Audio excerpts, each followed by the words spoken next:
Iba caminando por la calle cuando, de la nada, dos chavas que jamás había visto me gritaron por mi nombre y soltaron: Ryan, esto está loquísimo, pero justo ahorita es el baby shower de nuestra mejor amiga. ¿Podrías hacernos el paro fingiendo que eres su novio y el papá? Se les notaba la urgencia en la cara y me soltaron: su ex está de plano desquiciado, ya trató de prenderle fuego a la casa con ella adentro y va a llegar a las 3 para intentar recuperar lo que según él es suyo. Contra todo lo que dicta la razón, terminé siguiéndolas a una casa toda arreglada con globos rosas y letreros de bienvenida para una niña. Apenas entré, todas las mujeres me voltearon a ver y de repente la reconocí. Becky, la chava de mi clase de literatura comparada en segundo año, la misma a la que nunca me atreví a hablarle en todo el semestre. Ahora, con 8 meses de embarazo, se veía agotada y la situación no podía ser más surrealista. Chicas, él es Ryan, anunciaron. El papá. Becky abrió los ojos sorprendida al verme, pero siguió el juego. Hola, amor, murmuró, casi sin fuerzas. Una de sus amigas me jaló aparte y susurró: Richard ha estado mandando puros videos amenazantes desde la mañana. Anda fuera de sí. Solo quédate ahí y ponte en plan protector cuando llegue. Me quedé junto a Becky mientras abría los regalos, pero el ambiente estaba tenso. De repente su celular vibró y me enseñó otro video de Richard. Voy por lo que es mío. No creas que me puedes reemplazar, Becky me susurró. Ya van 6 videos así hoy. Una señora mayor, quizá una tía, murmuró por ahí. ¿Te acuerdas cuando en Navidad Richard le aventó una botella a la cabeza? La mamá de Becky se acercó y me agradeció. De verdad, gracias por hacer esto. La última vez que ese tipo llegó a una fiesta, le rompió la nariz a una amiga por metiche. Luego, a las 2:30, otro video. Richard en su camioneta, advirtiendo que más vale que todos se vayan si no quieren bronca. El miedo se notaba. Todas volteaban nerviosas a las ventanas. A las 2:40, otro mensaje. Qué bonitas las decoraciones rosas. Ya casi llego. Una chava comentó: sabe perfecto cuál es la casa. Seguro ya nos tiene ubicados. Becky intentaba abrir un mameluco, pero le temblaban las manos. Se escuchó por ahí. La última vez que vino a una fiesta, 4 terminaron en el hospital. A las 2:50 sonó el teléfono de Becky y sin querer puso el altavoz. La voz de Richard retumbó en la sala. Veo que tienes gente en casa. Qué bonito. 10 minutos. Todas se alejaron de la entrada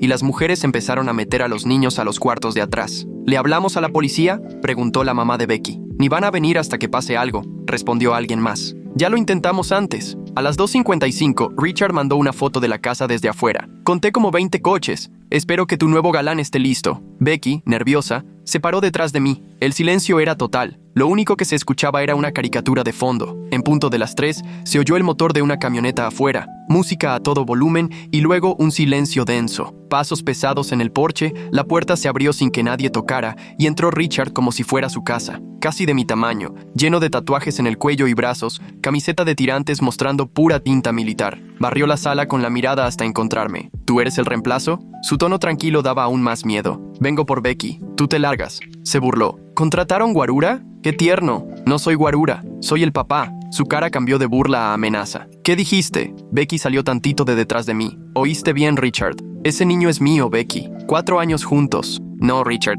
Lo nuestro se acabó hace 10 meses, haz cuentas. Dio un paso para acercarse a Becky, pero no lo dejé pasar. Esto es cosa de familia, le dije. Y tú aquí no eres familia. ¿Familia? Estas personas nos vieron juntos años. Diles de quién es el bebé. La mamá de Becky se plantó. De alguien que sí es bienvenido en mi casa. Richard se puso rojo de coraje. Vieja amargada. Me le puse enfrente. Cuida lo que dices. Me observó de arriba a abajo, como apenas dándose cuenta de la diferencia de tamaño. ¿Crees que por estar alto me vas a asustar? Allá afuera he puesto en su lugar a tipos más grandes. ¿Y eso qué? ¿Esperas que me impresione? Richard, intervino Becky con voz más segura. Ya viste los resultados de ADN. Sabes que no es tuyo. Esas pruebas se pueden falsificar. Pues hazte otra. Le solté. Pero hazlo legal. Hoy te vas. Miró alrededor. 20 celulares grabándolo. Una amiga de Becky con palo de golf en mano y yo bloqueándole el paso. Esto no se termina aquí, advirtió retrocediendo hacia la puerta. Ni remotamente. Me señaló. Voy a saber todo de ti. Pues mucha suerte. Cerró la puerta de un portazo tan fuerte que hasta se cayó un cuadro. Todas respiraron aliviadas. Becky se dejó caer en una silla y me susurró. Gracias. No tienes idea de lo que acabas de hacer. Su mamá lloraba de alivio.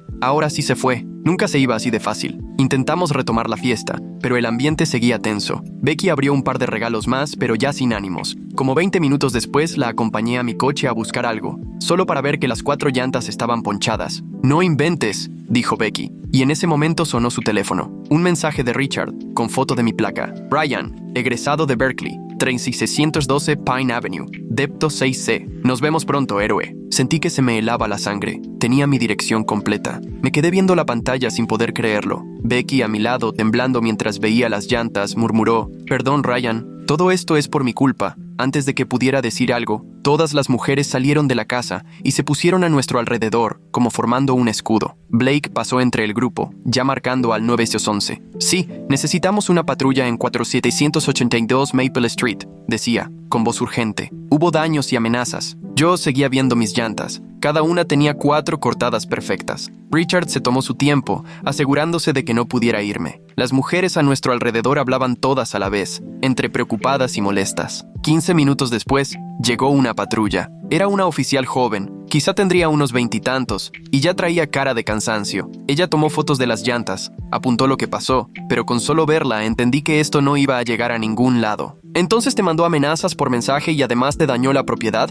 preguntó mientras revisaba sus notas. «¿Pero no lo viste tú directamente cuando ponchó las llantas?». «¿Quién más podría ser?», intervino Lauren. «Acaba de irse después de amenazarnos a todos», suspiró la oficial. «Sin pruebas de que él fue quien lo hizo, y sin que alguien salga lastimado, no hay mucho que podamos hacer. Las amenazas tendrían que ser más claras. Decir «nos vemos pronto» técnicamente no es una amenaza de violencia». Todos empezaron a hablar al mismo tiempo. Alguien mencionó lo de Navidad, otra persona habló de la nariz rota. La oficial solo negaba con la cabeza. «¿Hoy ha lastimado a alguien? ¿Ahorita?», preguntó. «¿Entonces tiene que lastimar a alguien primero?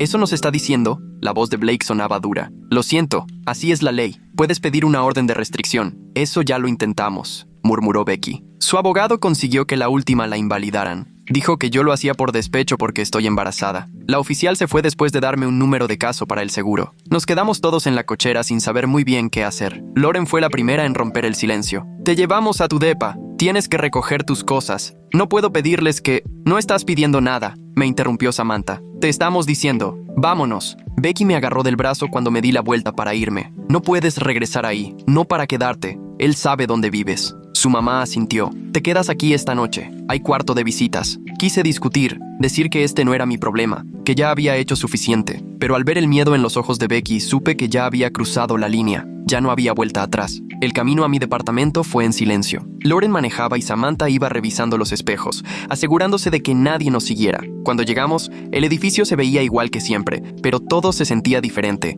peligroso. «Hazlo rápido», dijo Lauren. «Entrar y salir. Mi depa está en el 6º piso». Subimos por las escaleras porque Samantha dijo que los elevadores son trampas. Si Richard llegaba, no había a dónde correr. Ya adentro, agarré una maleta y empecé a meter ropa, la laptop, el cargador, unos papeles del trabajo. Me temblaban las manos y eso me dio coraje. No debería ser yo quien tiene que andar huyendo con miedo. Al salir, mi vecino el señor Chen se asomó. «¿Todo bien, Ryan? ¿Son amigas tuyas estas señoritas?». «Sí, todo bien», le mentí, pero luego lo pensé mejor. De hecho, si ve a un tipo con tatuajes en el cuello preguntando por mí, marque al 911. Su expresión cambió de inmediato. ¿Problemas? Tal vez. Solo tenga cuidado. De regreso en casa de Blake, nos sentamos todos en la mesa de la cocina como si estuviéramos planeando una guerra. Becky traía su celular y revisaba meses de mensajes de Richard, cada uno peor que el anterior. «Mira este», me enseñó uno de hace 3 semanas. Era una foto de ella en el súper con el mensaje: «Bonitos melones estás comprando». Y otra foto, ella en consulta médica. «Espero que el bebé esté bien. Sería una lástima que algo le pasara». Blake sacó una carpeta gruesa y la dejó caer en la mesa. Pesaba. «Reportes de la policía», dijo. 2 años de esto. Nunca pasa nada. Empecé a hojearlos. Acoso, acecho, daños, violaciones a la orden de restricción. Me preguntaba cómo fue que Ryan pasó de solo caminar por la calle a estar metido en algo así. La manera en que las chicas vieron su maleta del gym con su nombre y la agarraron como si nada muestra lo desesperadas que están. Todos los reportes decían lo mismo. Sin acción, pruebas insuficientes. «Él sabe exacto hasta dónde puede llegar», explicó Blake. «Nunca cruza la línea para que lo puedan arrestar y siempre tiene coartada». Para las 9 ya estábamos quitando la decoración del baby shower. Bajaron las serpentinas rosas, tronaron los globos, guardaron el letrero de niña. Se sentía mal, como si empacáramos recuerdos que deberían ser felices. Blake lavaba los trastes y yo los secaba. «Tienes que saber algo», me dijo en voz baja. «¿El incendio que provocó? Becky apenas se salvó. Estaba dormida.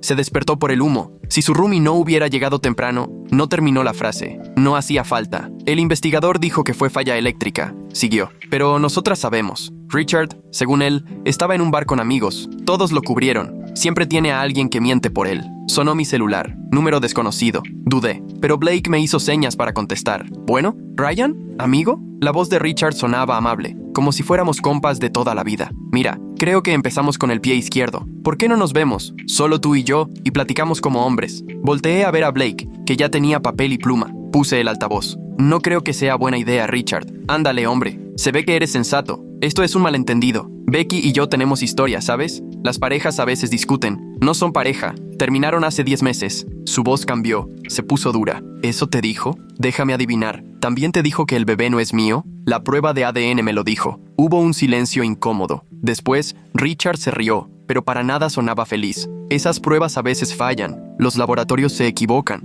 Pero mira, podemos arreglar esto. ¿Qué tal mañana? ¿Un café? Sé que te gusta ese lugar de la tercera. Se me revolvió el estómago. Me había estado siguiendo lo suficiente como para saber dónde tomo café. Voy a colgar, Richard. Está bien. Hablamos pronto. Muy pronto. La llamada se cortó. Blake ya había anotado el número, la hora, todo. Media hora después, Becky bajó en pijama, abrazándose la panza. No puedo dormir. El bebé anda haciendo marometas. Se sentó en el sillón cansadísima. No solo por hoy, sino por meses de esto. Perdón por meterte en esto, me dijo. No es tu culpa. Se rió bajito, pero fue una risa amarga. Yo lo escogí. Me quedé con él. Hasta después de la primera vez que me pegó. Blake iba a decir algo, pero Becky siguió. Lloró después. Se puso de rodillas. Me rogó que lo perdonara, que era el estrés del despliegue, que iba a buscar ayuda, y le creí. Se acarició la panza, donde el bebé se veía moverse. Al principio era tan encantador. Me llevaba flores cada semana, y siempre sabía cómo decir justo lo que yo quería oír. Así son, murmuró Blake. Becky siguió contando. El control empezó poco a poco.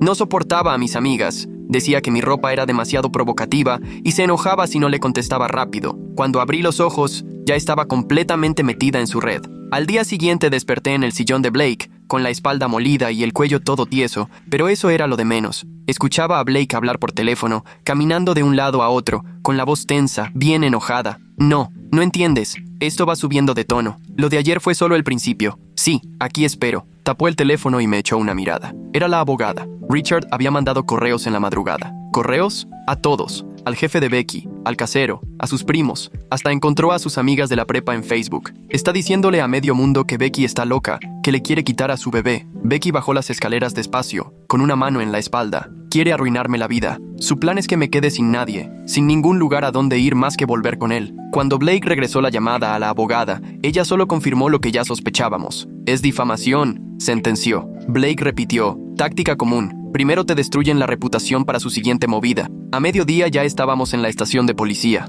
El detective Jerome Dooley se veía grande, de unos 50, pelo canoso y cara de cansancio, de esos que ya se la saben. Señor Thompson, señorita Martínez, leyó de nuestras declaraciones. Entiendo cómo se sienten, pero técnicamente Richard no ha cometido ningún delito. Él me ponchó las llantas. Solté. ¿Lo puedes comprobar? ¿Algún testigo? ¿Un video? Preguntó. Me envió un mensaje después con mi dirección. Eso es circunstancial. Podría ser coincidencia. Becky se rió, pero sin pizca de humor. ¿Coincidencia? Sí, cómo no. El detective se inclinó hacia nosotros. Miren, les creo, llevo 20 años en esto. Ya me conozco a estos tipos, pero la ley necesita pruebas bien claras. Pongan cámaras, documenten todo. Apenas cruce la línea. Alguien tiene que salir lastimado primero. Becky terminó la frase. Ya lo sé, todos dicen lo mismo. Lo siento, así es el sistema. Salimos de la estación más frustrados que cuando llegamos. Lauren ya nos esperaba afuera para llevarnos al departamento de Becky. Necesitaba más ropa, sobre todo porque el bebé ya casi nacía. Pero al llegar, la puerta del depa estaba entreabierta. ¡No!, frenó Lauren cuando Becky iba a agarrar la manija. «Déjame a mí». Abrió la puerta con el pie, y al principio todo parecía en orden. La cocina limpia, la sala recogida, nada fuera de lugar. Pero de pronto, Becky se quedó sin aire. Sobre su almohada había un zapatito rosa, de los del baby shower. «Él estuvo aquí», susurró Becky. «Tiene llave». Entró a mi cuarto. Saqué el celular para marcarle a la policía, pero todas sabíamos que iban a decir lo mismo. No hay señales de que forzaran la entrada, nada robado, nada roto, solo el zapatito encima de la almohada. Solo quiere que sepa que puede llegar a mí cuando le dé la gana, dijo Becky saliendo del depa, caminando para atrás. Blake llamó a un cerrajero y nos quedamos esperando en el pasillo. 3 horas y $500 después, ya estaban cambiadas todas las cerraduras. El cerrajero, un señor grande que se llamaba Frank, negó con la cabeza mientras trabajaba. «Es la tercera vez que me toca algo así esta semana», dijo. «Muchas mujeres con broncas de ex últimamente». «¿Últimamente?», preguntó Blake. «Bueno, la verdad siempre, pero ahora siento que ya ni entienden el no». Al cuarto día intenté regresar a trabajar porque pensé que hacer algo normal me iba a ayudar, pero en cuanto entré, noté que mis compañeros me veían raro. Ryan, me llamó Janet, mi jefa. Ayer vino alguien a buscarte. Sentí el estómago en el piso. Dijo que era el papá del bebé de tu novia, que te la robaste. Hizo un escándalo. Seguridad tuvo que sacarlo. Janet, te lo puedo explicar. Ella levantó la mano. No necesito detalles, pero lo que sea que traes en tu vida no puede afectar aquí. ¿Quieres unos días para arreglar esto? Yo quería seguir trabajando para distraerme, pero vi en su cara que mejor quería que me fuera hasta que pasara todo. Sí, quizás sí necesite unos días. Esa noche Becky me llamó llorando. Alguien, diciendo ser su esposo, habló a todos sus doctores y canceló sus citas. Estoy de 8 meses, sollozaba. Necesito esas citas. El bebé puede llegar en cualquier momento. Blake pasó horas al teléfono buscando nuevos doctores, explicando todo. La mayoría fue comprensiva, pero con temor. Una recepcionista confesó que ya habían tenido problemas con exviolentos antes. Sí podemos atenderla, pero por seguridad va a tener que usar otro nombre, explicó. Día 5. Estaba en mi cafetería de siempre, intentando sentirme aunque sea un poco normal, cuando de pronto Richard se sentó frente a mí como si fuéramos cuates. Ryan, dijo acomodándose en el asiento. Por fin podemos platicar. Apreté la taza de café, pero hablé firme. Tienes que irte. Es un lugar público, país libre. Sacó su celular y empezó a enseñarme fotos. ¿Sabes? Te investigué. Egresado de Berkeley, buen currículum en Morrison Tech, limpiecito. Las fotos eran mías. En el trabajo, en el gimnasio, recogiendo la correspondencia ayer en la mañana. ¿Por qué arriesgar todo por una chava que ni conoces bien? Y siguió enseñando fotos. Esta es tu casa, la de tus papás en Navidad. Está padre, muy de suburbio, su cerca blanca y todo. Me quedó claro el mensaje. Sabía todo de mi familia. Estás documentando tu propio acoso, le dije, aparentando calma. Gracias por la evidencia. Se le borró la sonrisa. ¿Evidencia? ¿De verdad crees que a la policía le importa? ¿O que a alguien le importa que un don nadie quiera jugarle al héroe? Se me acercó más. Estuve 4 veces en Afganistán. ¿Sabes qué aprendí allá? Que el sistema no sirve, las reglas no importan. Solo importa quién esté dispuesto a llegar más lejos. ¿Eso fue una amenaza? Es un consejo. Aléjate, Ryan. Esta no es tu bronca. Ella no es tu novia. El bebé no es tuyo. Eres solo un tipo que se metió en algo que no entiende. Entiendo lo suficiente. Se rió. No, no entiendes. Becky y yo tenemos historia. 4 años. Esto no se acaba así nomás. Está confundida. Son las hormonas. Va a volver. Siempre vuelven. La prueba de ADN dice, las pruebas fallan. Los laboratorios se pueden comprar. ¿De verdad crees que ese bebé no es mío? Me levanté. Hasta aquí llegamos. Siéntate, me cortó. Ahora con otra voz, más fría. No he terminado. Sí, ya terminaste. Me fui, pero sentí su mirada clavada en la espalda todo el camino. Las manos me temblaban cuando llegué al coche. Me quedé ahí un rato intentando tranquilizarme y luego marqué a mi abogada. Acaba de buscarme, le conté. Amenazó a mi familia. ¿Lo grabaste? No, ni se me ocurrió. Empieza a grabar todo, cada vez que hables con él. Pero ten cuidado, es muy astuto. Ya lo ha hecho antes. ¿Antes? Me puse a revisar antecedentes. Tuvo otra exnovia hace 2 años. Ella metió varias denuncias y de pronto dejó todo y se fue a Oregón. ¿Y eso por qué? Oficialmente, porque decidió no proceder. Pero la verdad, estaba muerta de miedo. 3 días después, acompañé a Becky a su cita con la nueva doctora. Que Richard supiera del café de Ryan me hizo pensar desde cuándo nos estaría vigilando. Las fotos que tenía de la casa de los papás de Ryan no parecían cosa de alguien que solo curiosea. Ese tipo había estado investigando a fondo a alguien que se supone apenas conoció en un baby shower. La sala de espera estaba llena de parejas embarazadas felices y Becky me apretó la mano en cuanto entró un hombre alto. Tranquila, le susurré. No es él, pero entendía su terror. Cada puerta que se abría podía ser Richard. Cada paso detrás era sospechoso. El doctor tuvo que tomarle la presión 3 veces de lo alta que estaba. Tienes que buscar la manera de relajarte, le dijo. Este nivel de estrés le hace mal a ti y al bebé. Becky casi se rió. ¿Relajarse? Sí, ¿cómo no? ¿Todo está bien en casa? Nos quedamos viendo, buscando cómo explicarle. Es complicado, terminó diciendo Becky. Esa noche, el 8º día, llegó un notificador a la casa de Blake con una demanda. Richard pedía la custodia, diciendo que Becky no era apta como mamá. Blake leyó página tras página y cada vez se ponía más rojo. Aquí dice que está mentalmente inestable, que le niega ver a su hijo y que vive con un tipo violento. ¿Violento? Pregunté indignado. Jamás. Está volteando todo. Hasta dice que lo agredí en el baby shower. Blake, furioso, aventó los papeles lejos. Ahora está usando la ley en nuestra contra. Nos quiere tener ocupados en la corte mientras él sigue acosándonos. Al 9º día, fui a mi depa a empacar más cosas. El señor Chen me detuvo en el pasillo. Ayer vino ese hombre, me dijo, hablando bajito, el que tiene tatuajes en el cuello. ¿Y qué quería? Preguntó por ti. Dijo que era hermano de tu novia y que estaba preocupado por ella. No le dije nada, pero cuídate mucho, Ryan. El día 11, todo se salió de control. Lauren me marcó, desesperada. Richard se apareció en su trabajo. Armó un escándalo. Gritaba que yo estaba escondiendo a su novia embarazada. Seguridad lo sacó, pero mi jefe está que no me aguanta. Una hora después, Samantha me mandó mensaje. También fue a su gimnasio, diciendo que ella formaba parte de una conspiración para alejarlo de su hijo. Está castigando a todos los del baby shower,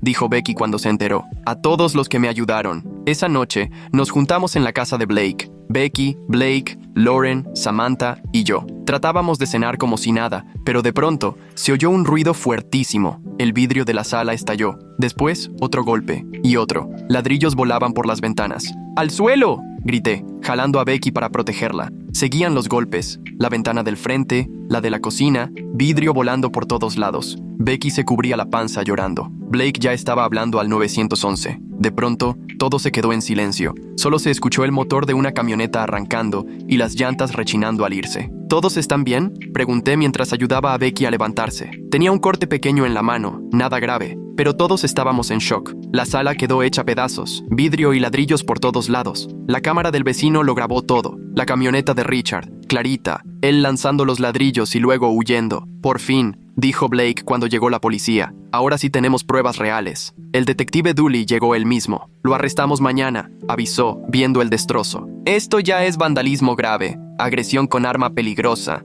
Ya se pasó, pero todos sabíamos que igual iba a pagar la fianza. Nadie se hacía ilusiones de que se acabara ahí. Esa noche, nadie pudo dormir. Blake barrió los vidrios hasta las 3 de la mañana, aunque le dijimos que ya parara. Becky se quedó en el cuarto de visitas, con toallas tapando la puerta porque el olor a vidrio le daba náuseas. Yo me quedé en el sillón, escuchando cada coche que pasaba, preguntándome si Richard regresaría para terminar lo que empezó. Al día siguiente, el detective Dooley llamó a las 10 de la mañana. Lo agarramos en su trabajo. Hizo todo un drama. Nos enteramos después que Richard se aseguró de que todos lo vieran esposado, gritando de acusaciones falsas y de policías corruptos. Le pusieron una fianza de $5,000. Su mamá la pagó y salió a la 1 de la tarde. 3 horas. Eso fue todo el respiro que tuvimos. Para las 4, su camioneta pasó despacito frente a la casa de Blake, ventanas abajo y la música a todo volumen. La orden de restricción decía que no podía acercarse a menos de 150 metros, pero la calle quedaba exactamente a 151 metros de la puerta. Richard lo había medido. Se pasó la siguiente semana probando los límites. Se estacionaba justo afuera de donde podía, aparecía en los lugares apenas nos íbamos, siempre manteniéndose dentro de la ley, pero haciéndolo todo a propósito. El día 19 tuvimos que ir a la corte para la audiencia de custodia. Becky vomitó 2 veces esa mañana de los nervios. Ya tenía la panza enorme y apenas cabía tras la mesa de la defensa. Richard llegó de traje y corbata, con el pelo bien cortado y cara de papá preocupado. Su abogada, una señora mayor que se especializaba en derechos de padres, pintó un panorama que me revolvió el estómago. A mi cliente le han negado sistemáticamente el acceso a su hijo, dijo. La señorita Martínez metió a un desconocido, un hombre que apenas conoce, para que haga el papel de papá y aleje a mi cliente de su propio bebé. El juez, un hombre de unos 60 años con cara de agotado, me miró. ¿Cuánto tiempo lleva conociendo a la señorita Martínez? Nos conocimos en la universidad, su señoría, y nos reencontramos hace poco. La abogada de Richard se fue directo sobre eso. Hace poco, eran 2 semanas. Este hombre ha conocido a la exnovia embarazada de mi cliente solo 2 semanas y ya vive con ella.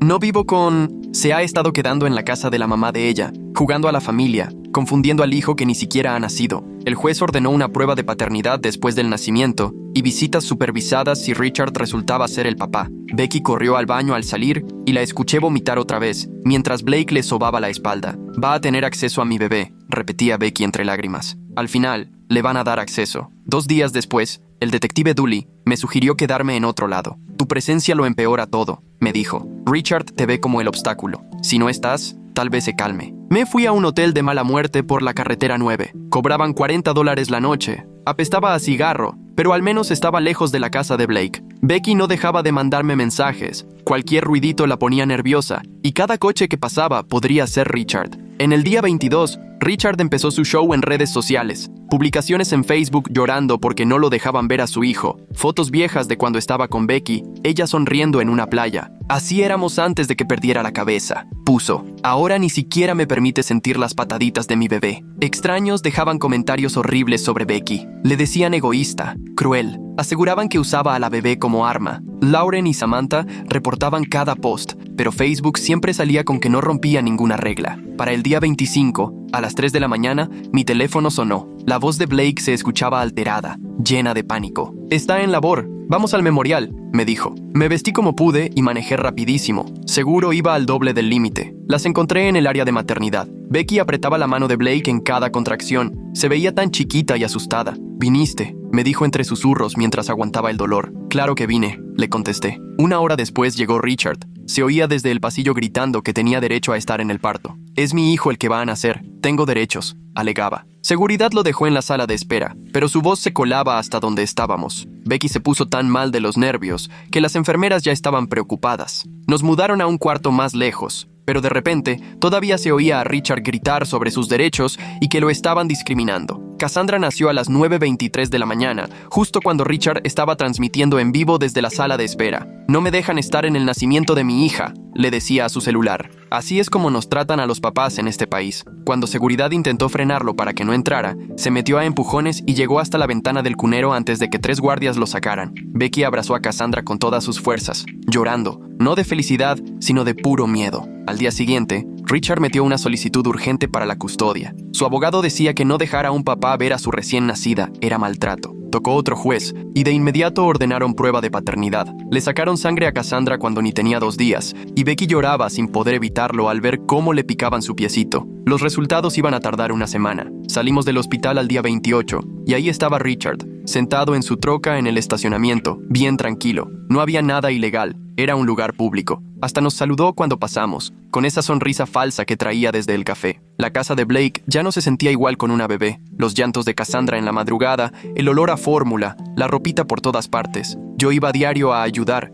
llevando el mandado, cargando a Cassandra para que Becky pudiera bañarse, lo que hiciera falta. El día 35 llegó el resultado. Richard no era el papá. Pensamos que por fin iba a terminar todo, pero fuimos muy ingenuos. Ese mero día, su abogado salió con que la prueba estaba truqueada, que se rompió la cadena de custodia y exigió otra prueba, ahora en un laboratorio que eligiera Richard. El juez, ya harto, aceptó. «¿Cómo es posible?», le preguntó Becky a su abogada. «La prueba dice que él no es el papá. Tiene derecho a impugnar. Los jueces prefieren darle chance a los posibles papás, aunque sean peligrosos. No quieren que los acusen de estar sesgados». Richard sabía perfecto cómo moverle al sistema. Pasaba por la casa de Blake hasta 6 veces al día, justo para no caer en acoso. Siempre coincidía que se aparecía en el súper apenas Becky se iba. Todo eran casualidades, siempre dentro de lo legal. Al día 38, llegó a mi trabajo con 2 tipos enormes. No bloqueaban las salidas, pero se pusieron cerca. «Solo quiero hablar», decía Richard, alzando las manos como si nada. Mis compañeros miraban desde afuera, pegados al vidrio de la sala de juntas. Le mandé mensaje a Becky para que llamara al 911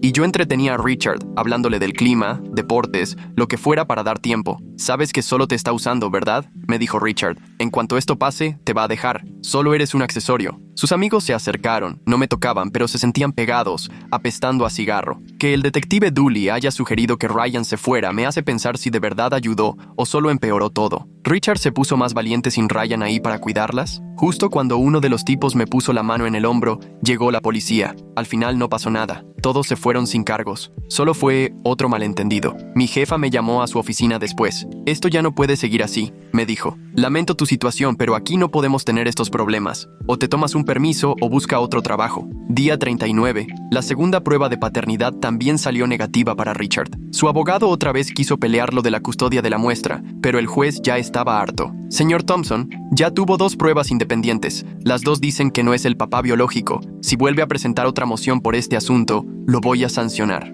Richard se paró tan rápido que tiró la silla. Su abogado lo detuvo, le susurró algo y salió azotando la puerta del juzgado con tal fuerza que el alguacil fue tras él. Esa noche, la casa de Blake amaneció rayoneada con insultos horribles contra Becky y justo las cámaras de seguridad dejaron de funcionar 1 hora antes. Cassandra no dejó de llorar en toda la noche, sintiendo el estrés de todos. «Tal vez debería dejar que la vea», dijo Becky en la mañana agotada con los ojos hinchados. «A lo mejor si le doy un poquito se calma». «No puedes negociar con alguien así», le contesté. «Nunca va a ser suficiente». Al día siguiente, el detective Dooley fue a vernos. «Richard ya está escalando», nos advirtió. «Hombres así, cuando sienten que ya no tienen salida, hacen locuras. Deberían pensar en irse de la ciudad». «No puedo irme», dijo Becky. «Acabo de tener a la bebé, no tengo dinero ni trabajo». «Entonces mínimo cámbiense de hotel, no se queden en el mismo lugar». Esa tarde, la mamá de Richard llamó llorando y Blake puso el altavoz. «Está tomando», sollozaba. «Dice que si no puede tener a su familia, nadie la va a tener». Me da miedo lo que pueda hacer. Esa noche empacamos todo y nos fuimos a un hotel a 30 kilómetros que aceptaba efectivo y no hacía preguntas. Para el día 43, Lauren nos avisó con malas noticias. Richard consiguió la lista de invitados del baby shower y andaba diciendo en el lugar que iba a organizarle una sorpresa a Becky. Ahora todos los invitados de ese día estaban recibiendo llamadas y aparecían coches desconocidos en sus calles. A Samantha le robaron la bolsa del gimnasio de su carro y a la señora que le prestó el palo de golf le poncharon las llantas. «Está castigando a todos los que me ayudaron», dijo Becky con la voz quebrada. «Todo esto es culpa mía». Día 50, 2 de la mañana. De repente se disparó la alarma de incendios en el hotel y todos salimos, medio dormidos y en pijama, al estacionamiento, sin entender bien qué pasaba. Entre el caos de niños llorando y perros ladrando, Richard apareció de la nada junto a Becky. «Qué bonita bebé», comentó mientras le acariciaba la cabecita a Cassandra, y luego se perdió entre la multitud. El personal de seguridad juró que no tenían registro de él y que las cámaras tampoco lo habían captado, pero nosotros sabíamos que sí había estado ahí.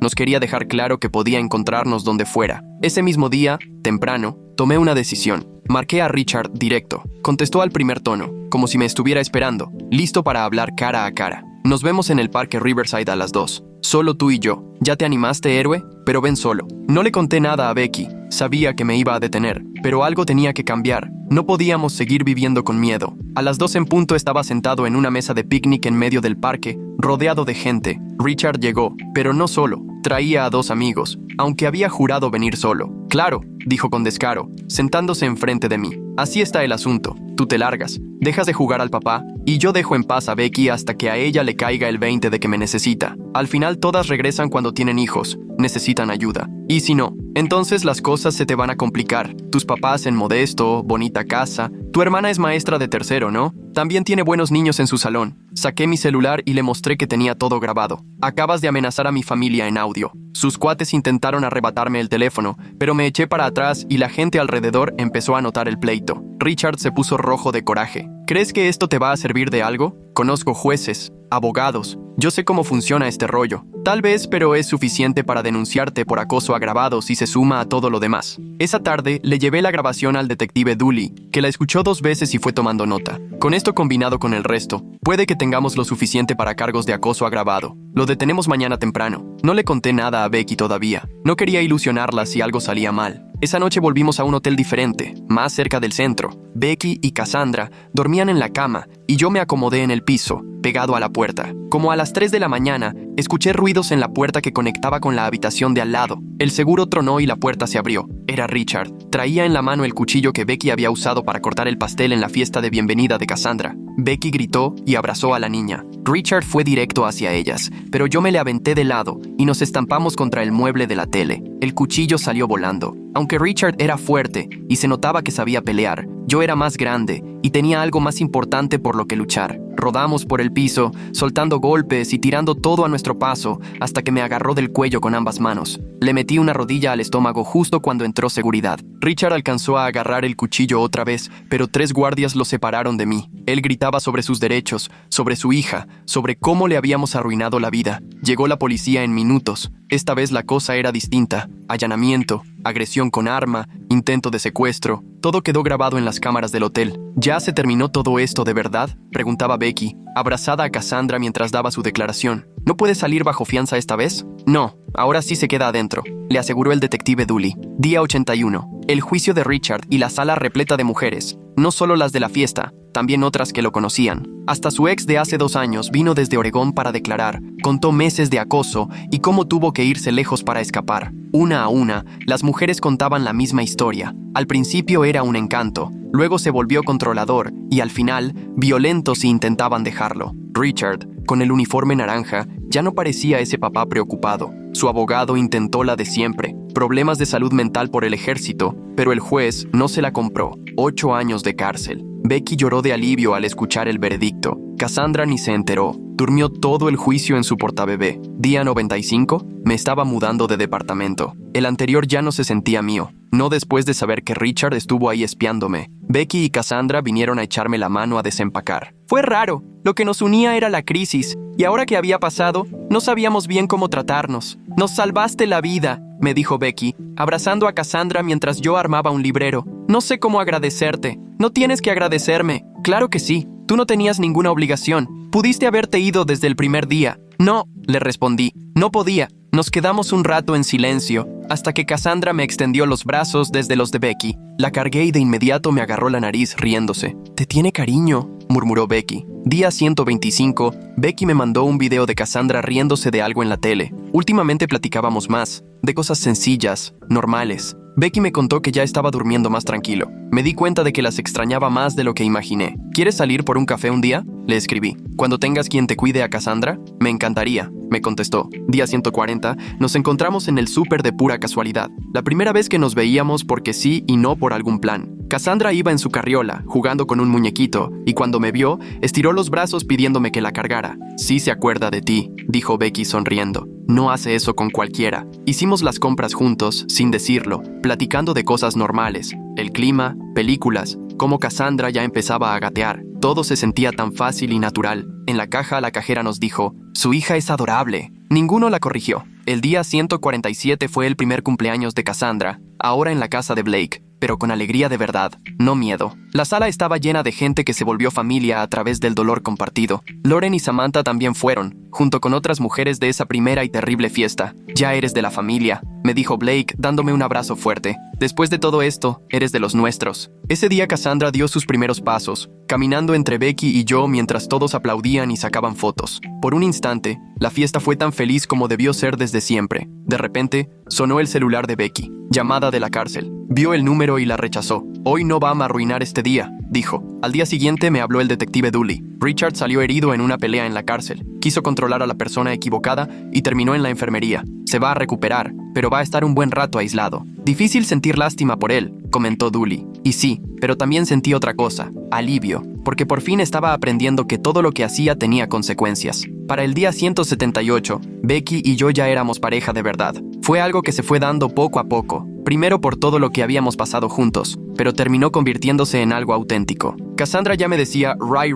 Cada vez que iba a su casa, me buscaba de inmediato. No hablábamos mucho de Richard, aunque su presencia seguía rondando, como cuando Becky revisaba varias veces los seguros. Se tensaba si pasaba cerca una camioneta igualita a la suya, o tenía gas pimienta en cada cuarto de la casa. «¿Crees que algún día se va?», preguntó una noche. «¿El miedo?». «No sé», le contesté de frente, «pero siento que va haciéndose más chiquito». 2 semanas después de esa conversación sobre el miedo, nos enteramos que Richard no había acabado con nosotros. No era él directamente, porque seguía en la cárcel, pero ahora era su mamá la que se metía. Un martes por la mañana, el notificador llegó al nuevo depa de Becky. Cassandra estaba en el desayuno, embarrando plátano por todos lados, cuando tocaron la puerta. Becky abrió, pensando que era el de mantenimiento. «¿Becky Martínez?», preguntó un señor. «Sí», le dio los papeles. «Ha sido notificada». Becky me marcó en ese mismo segundo, temblando. «La mamá de Richard me está demandando por derechos de abuela». El momento en que la mamá de Richard metió la demanda no fue casualidad. Lo hizo justo cuando Becky y Cassandra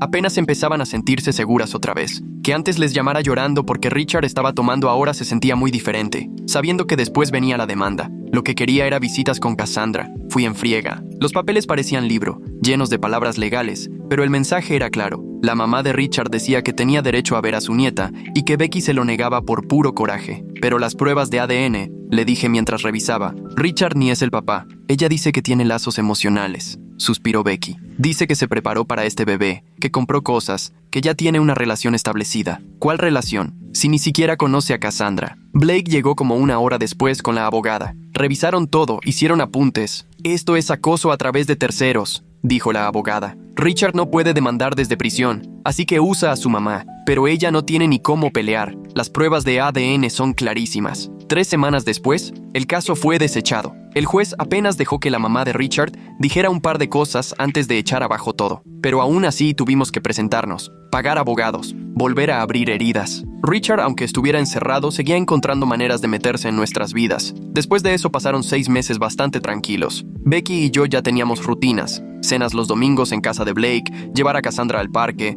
noches de películas cuando conseguíamos niñera. Ahora sí estábamos construyendo algo de verdad, no solo sobreviviendo. El día 360 estábamos en Riverside Park, el mismo donde me enfrenté a Richard. Cassandra andaba feliz alimentando patos. Les aventaba pan y chillaba de emoción cuando se le acercaban. De repente, un hombre se acercó desde el estacionamiento. Era de la misma estatura y complexión que Richard, hasta caminaba parecido. Becky se puso nerviosa en un segundo, agarró a Cassandra y la trajo hacia ella. Yo di un paso adelante, poniéndome entre ellas y el hombre, los puños ya apretados. De pronto el tipo gritó: «¡Tommy! ¡Sara! ¡No te vayas tan lejos!». De la nada, 2 niños corrieron hacia él. Solo era otro papá. Nada que ver con Richard. Becky y yo nos vimos y soltamos la risa, pero no era de felicidad. Era esa risa nerviosa de cuando te das cuenta que todavía traes los nervios encima. Las manos nos temblaban. Cassandra no entendía por qué ya no estábamos alimentando patos. 6 meses de terapia y todavía me pasa esto, dijo Becky. No eres la única, le recordé. Esa noche, después de que Cassandra se durmió, platicamos de eso, de cómo ciertos sonidos, motores de camioneta acelerando, puertas azotándose, todavía nos sacaban un susto, de cómo seguíamos revisando las cerraduras varias veces, de cómo probablemente ese miedo se nos iba a quedar un buen rato. Pero vamos mejorando, dijo Becky, más lento de lo que quisiera, pero ahí la llevamos. Un mes después, yo ya sabía que quería casarme con Becky, no por lo que habíamos pasado ni por la crisis, sino por cómo le cantaba a Cassandra todas las noches aunque estuviera muerta de cansancio, por sus chistes malísimos que igual me hacían reír, por cómo estaba levantando su vida con todo y todo. Llamé a Lauren y Samantha para que me ayudaran a organizarlo. El salón donde fue el baby shower, les dije, quiero pedirle matrimonio ahí. Eso es súper romántico o súper raro, se rió Lauren. Las 2 cosas, le dije. Pero ahí empezó todo. Ahí de verdad empezó nuestra historia. El salón ya tenía nuevo dueño porque el anterior lo había vendido después de tantos problemas. El nuevo nos lo prestó feliz para una reunión pequeñita. A Becky le dije que íbamos a una fiesta de una amiga. Algo sospechaba, pero aceptó. Al entrar, el salón estaba lleno de caras conocidas. Todas las mujeres de aquel baby shower tan caótico. Blake, Lauren, Samantha, todas las que nos echaron la mano. ¿Qué es esto?, preguntó Becky sorprendida. Me arrodillé justo en el lugar donde ella abrió los regalos aquel día en que Richard llegó y nos revolcó la vida. Aquí empezó todo con una mentira, le dije. 2 desconocidas pidiéndome que fingiera ser tu novio, que fingiera ser el papá de Cassandra, pero en algún momento dejó de ser un juego. Cassandra llegó tambaleándose, seguro pensando que era algún juego, y se agarró de mi hombro para no caerse. Te amo, le dije a Becky. Amo a Cassandra. Amo la familia que logramos armar de algo que pudo habernos destruido. ¿Te quieres casar conmigo? Becky me dijo que sí entre lágrimas. Todos aplaudieron. Cassandra aplaudió porque todos lo hacían y luego pidió una galleta. Fue perfecto, aunque no fuera perfecto. Nos casamos 3 meses después, en una ceremonia chiquita en casa de Blake. La misma donde alguna vez volaron ladrillos por las ventanas y donde pasamos noches llenos de miedo. Ahora estaba preciosa, llena de flores blancas y lucecitas. Blake acompañó a Becky al altar porque su papá ya había fallecido años atrás. Salvaste a mi hija, me susurró ahí junto al altar. Salvaste a las 2. Cassandra fue nuestra niña de las flores, aunque más bien anduvo aventando pétalos a todos y muerta de risa. Lauren y Samantha fueron las damas de Becky y mi roomie de la universidad fue mi padrino, todavía sacado de onda de cómo pasé de soltero a casado y con hija en menos de 2 años. Cuando tocó decir mis votos, miré a Becky y le prometí: te voy a proteger a ti y a Cassandra. Voy a ponerme entre ustedes y cualquier peligro, ser el papá que Cassandra merece y el esposo que tú necesitas. Becky, en sus votos, incluyó: tú nos elegiste cuando no tenías por qué hacerlo. Te quedaste cuando todo se puso feo. Nos amaste incluso cuando estábamos rotas. Prometo elegirte todos los días. Hasta el juez no pudo evitar llorar. La recepción fue en el jardín de Blake, y aunque nadie mencionó a Richard, su ausencia se sentía en el aire. Blake había contratado un guardia de seguridad por si las dudas, porque Becky se ponía tensa cada vez que pasaba un coche haciendo ruido. Incluso llevaba gas pimienta escondido en el ramo. Pero sobre todo, lo que dominaba era la felicidad. Cassandra bailaba con todos, Blake lloraba de emoción, y las mujeres del baby shower compartían historias sobre cómo me conocieron en la calle. Simplemente se veía confiable,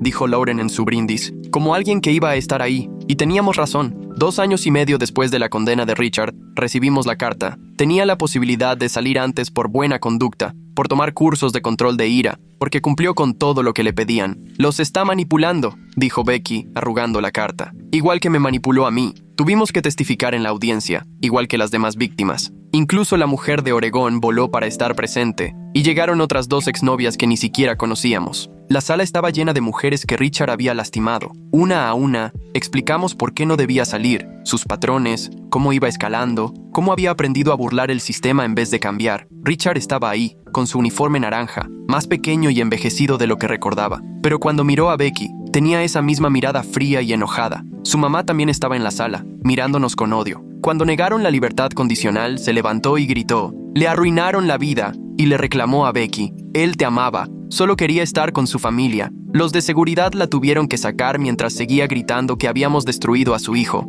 Richard no perdió la compostura, solo observaba todo con esa sonrisa tranquila que le conocíamos del café. Al salir del juzgado, las demás mujeres hicieron un círculo alrededor de Becky y de mí. «Gracias por detenerlo», dijo una de ellas. «Yo nunca pude. Fue un esfuerzo de todas», le contestó Becky. Cuando Cassandra entró al preescolar, nuestra vida ya era casi normal. Era una niña segura y feliz, sin idea de cómo había empezado su vida. El primer día, salió corriendo a su salón sin voltear atrás, lista para vivirlo todo. «Es muy valiente», comentó Becky viéndola irse. «Eso se lo heredó de ti». Becky volvió a embarazarse, esta vez planeado y celebrado desde el principio, sin miedo de anunciarlo ni de hacer un baby shower. Blake organizó el baby shower otra vez en su casa, en el mismo salón, pero todo se sentía diferente. Las ventanas ahora eran de vidrio reforzado, la única huella del pasado, porque fuera de eso solo había alegría. Lauren y Samantha estaban ahí, ya no como aliadas de emergencia, sino como amigas de verdad. Los vínculos que nacieron en aquel día terrible se volvieron relaciones genuinas. ¿Te acuerdas cuando agarramos a Ryan de la calle?, bromeó Samantha, acariciando la panza de Becky.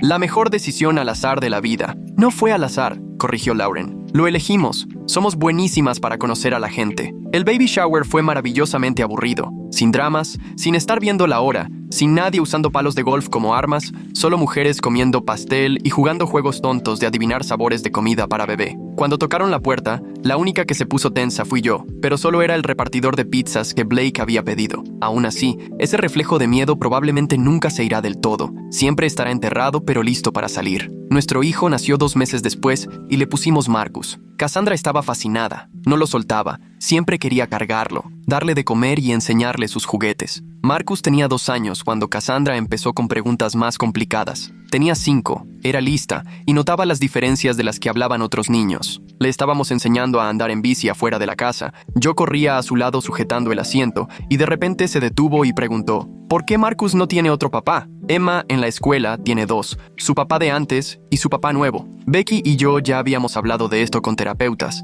Nos habíamos preparado, pero al momento todo ese plan se fue por la ventana. Becky se agachó a su altura y le dijo: «Sí tienes un papá, el mejor papá, uno que eligió amarte». «¿Pero a Marcus no lo tuvieron que elegir?», insistió Cassandra. «Los niños a veces ven más de lo que uno espera. Marcus nació después de que tu papá y yo nos casamos», explicó Becky. «Tú naciste antes, pero tu papá te quiso tanto que decidió ser tu papá, incluso antes de conocerte». Cassandra se quedó pensando. «¿Entonces soy especial porque me eligieron?». «Exactamente», le respondí. Pareció satisfecha con eso. «Bueno, ¿podemos seguir con la bici?». Seguimos. Corrí a su lado otra vez, sujetándola y luego soltándola, viéndola tambalear y conservar el equilibrio. Pensé en ese día, cuando 2 desconocidas dijeron mi nombre, la urgencia en sus caras, y cómo decir sí a esa locura lo cambió todo. Richard podría pedir libertad condicional de nuevo en 3 años. Su mamá todavía manda cartas a veces, pero ya ni las abrimos. El trauma será siempre parte de nuestra historia. Pero al ver a Cassandra pedalear y reír, gritándome que la viera, supe que habíamos ganado.